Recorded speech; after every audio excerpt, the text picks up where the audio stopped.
وسلم وبارك على سيدنا محمد صلى الله عليه وسلم وآله وأصحابه ومن تبعه بإحسان إلى يوم الدين.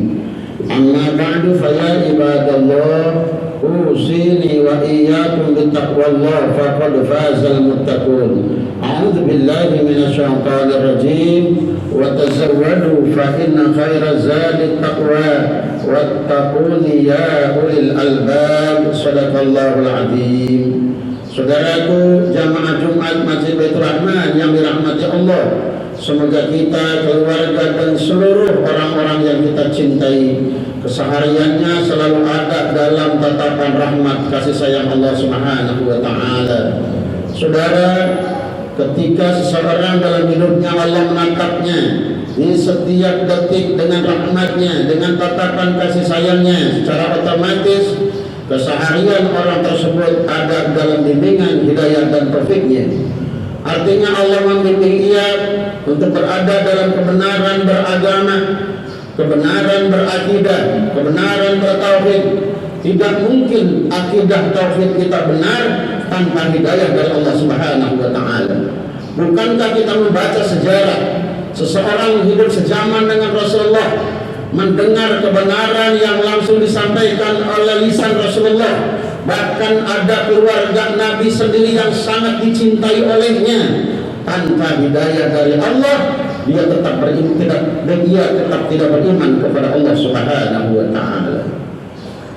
Bagaimana nanti nasib kita di hadapan Allah, saudara? Bagian orang yang celaka atau bagian orang yang selamat tergantung saat wafat.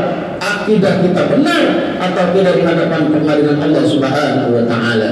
Imam Ali karramallahu wajhah ingatkan, tamamun ni'mah al-mautu ala dinil Islam wal iman.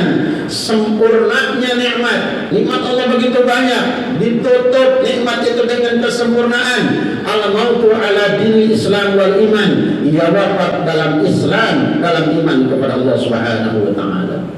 Bukan sekedar Allah membimbing kita dalam hidayahnya, saudara, Allah pun membimbing kita dalam taufiknya. Artinya dengan akidah yang benar ini pun kita diberikan kekuatan, kemampuan untuk bisa taat kepada Allah Subhanahu wa taala. Yakin saudara, kita bisa taat, kita bisa terhindar dari maksiat, semuanya atas pertolongan Allah Subhanahu wa taala. Konsepnya la haula wala quwwata illa billah. Tidak ada daya menghindar dari maksiat, wala quwwata, tidak ada kekuatan untuk melakukan taat illa billah, kecuali dengan Allah, kecuali dengan pertolongan Allah Subhanahu wa taala. Dengan akidah yang benar, ketaatan yang kita bisa lakukan saat kita hidup, kelak suatu saat kita pasti wafat. Tapi dengan dua modal dasar hidup yang sangat penting ini, esok ketika kita wafat, kita bisa berharap mendapat ridho dari Allah Subhanahu wa taala. Saudaraku jamaah Jumat yang dirahmati Allah, kita sudah maklum tentunya keberadaan kita di alam dunia tidak kebetulan. Kita memiliki tujuan yang sangat luar biasa, mengelola alam, memanfaatkannya dengan mempergunakan sumber daya kita sendiri, lalu seluruh keberuntungannya dikembalikan untuk kesejahteraan kita sendiri tanpa ada hubungan dengan keuntungan Allah Subhanahu wa taala. Dan seluruh aktivitas kita ini apapun bentuknya, muara utamanya adalah untuk taat dan mengabdi kepada Allah Subhanahu wa taala.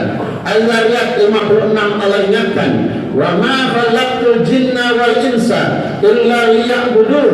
Tidak aku ciptakan jin dan manusia kecuali untuk beribadah kepadaku. Apapun ibadah yang kita kerjakan, saudara yang dirahmati Allah, ketaatan ini akan mendatangkan rahmat dan ridha Allah. Dengan rahmat dan ridha Allah itulah yang akan nanti menyelamatkan kita di hadapan pengadilan Allah Subhanahu wa taala. Siapa yang bisa selamat di hadapan Allah manakala kehidupannya ia ada dalam tatapan rahmat Allah dan mendapat ridha Allah atas ketaatannya. Pertanyaannya saudara, ketaatan mana yang mendatangkan rahmat dan ridha Allah? Kekuatan taat mana yang ia kerjakan yang akan mendatangkan rahmat dan ridha Allah? Tentu saudara yang dirahmati Allah, seluruh aktivitas ketaatan ini kalau ingin mendapat rahmat dan ridha Allah, ketaatan ini harus bernilai dan bermutu di hadapan Allah Subhanahu wa taala. Ketaatan yang dikerjakan oleh umat manusia manakala tidak ada nilai dan mutunya di hadapan Allah Subhanahu wa taala, bisa jadi ia taat kepada Allah, secara casingnya ia taat kepada Allah, tetapi secara konten isinya dia tidak taat kepada Allah Subhanahu wa taala karena jauh dari tanah Allah Subhanahu wa taala.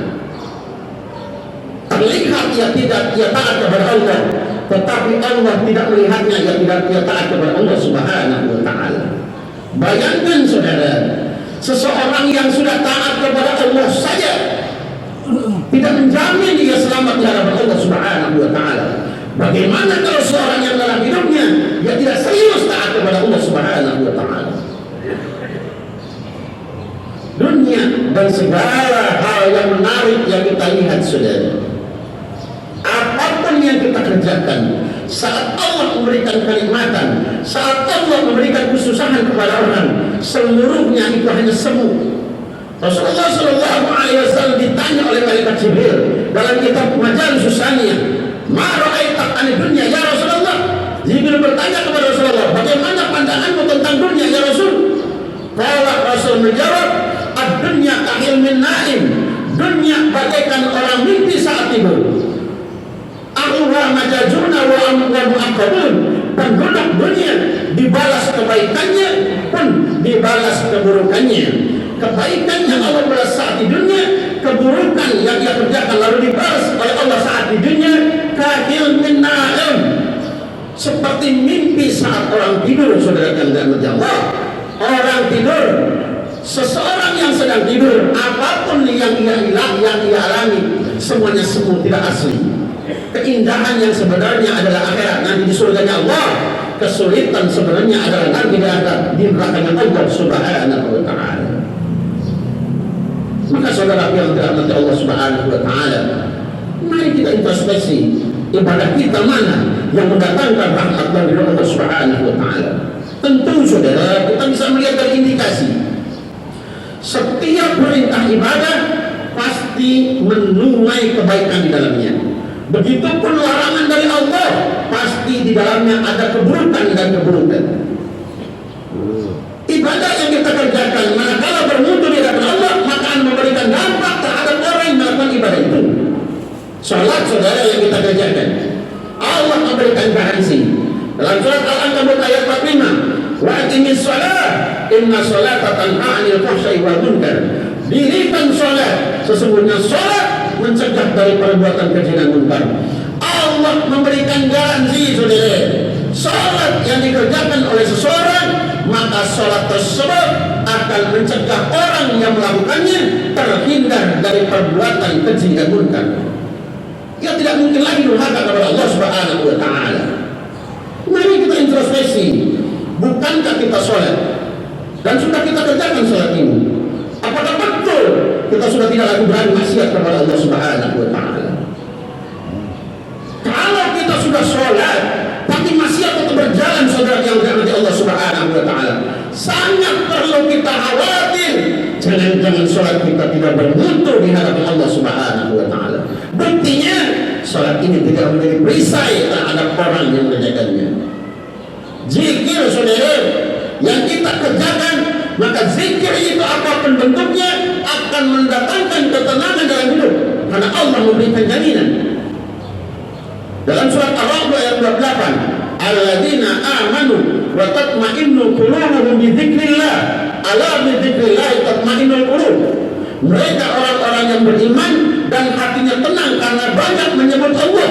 Ala bi dzikrillah tatma'innul qulub. Ingat, hanya banyak menyebut Allah, hanya banyak zikir kepada Allah, tatma'innul qulub, hati akan tenang.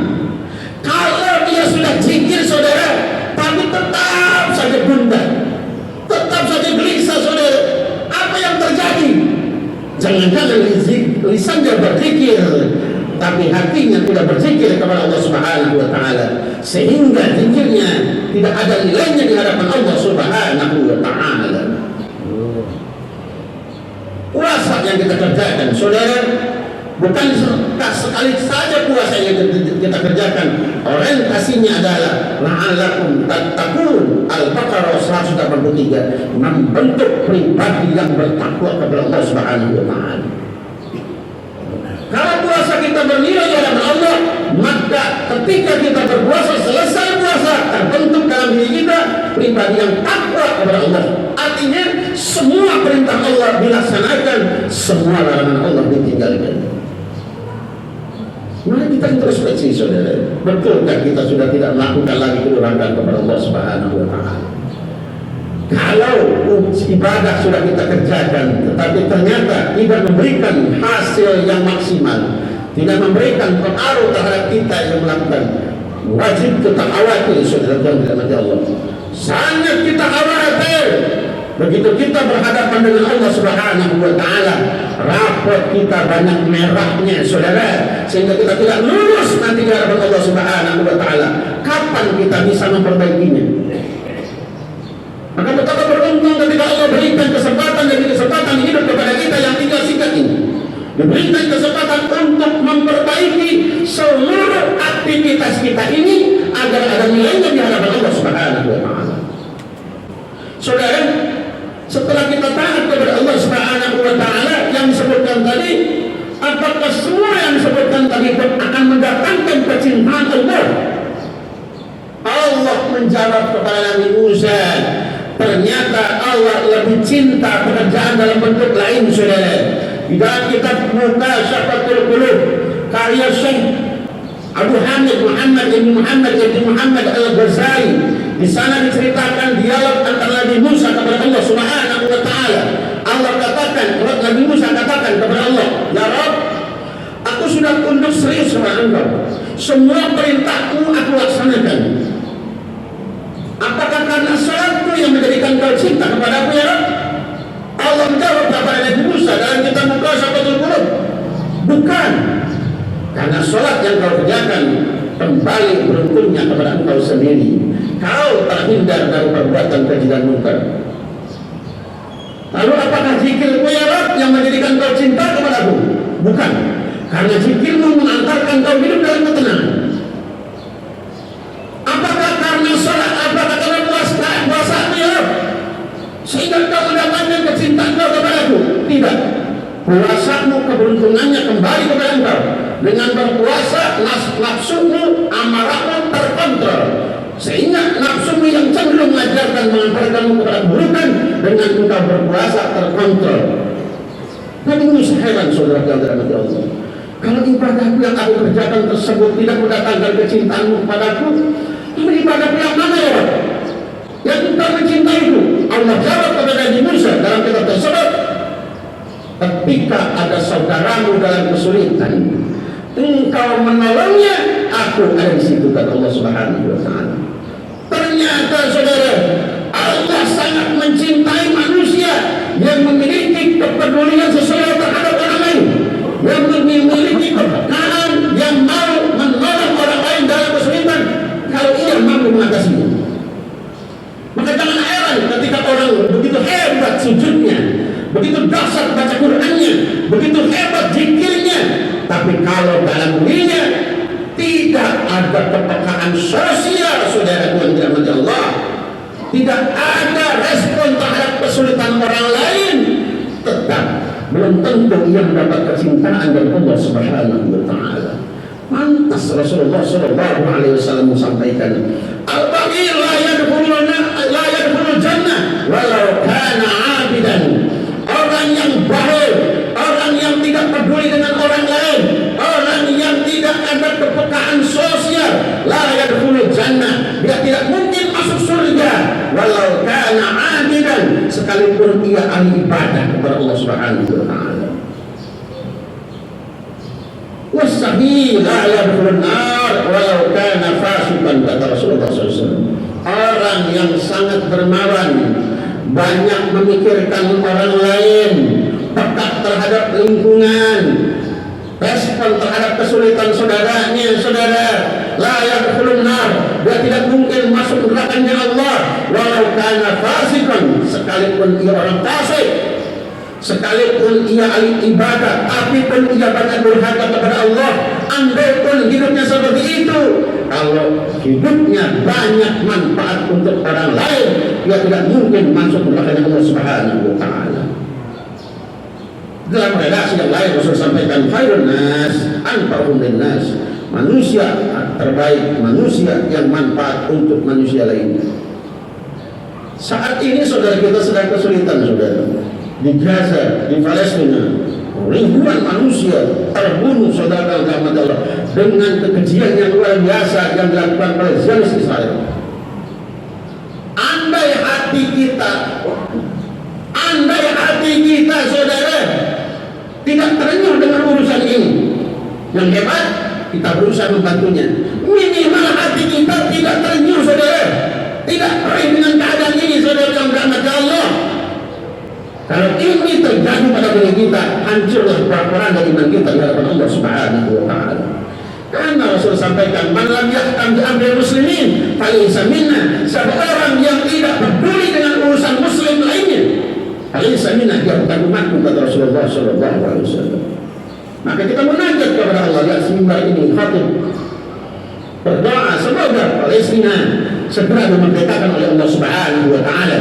Saudara-saudara kita yang wafat di Gaza, di Palestina secara umum, siapapun muslim, saudara yang dirahmati Allah, mudah-mudahan wafatnya sebagai syuhada dimasukkan ke surganya Allah tanpa hisab. Saudara yang dirahmati Allah Subhanahu wa taala, kehidupan yang sangat singkat ini diperkenankan oleh Allah untuk merapikan segala kekurangan kita sebelum kita menutup mata wafat menghadap Allah Subhanahu wa taala.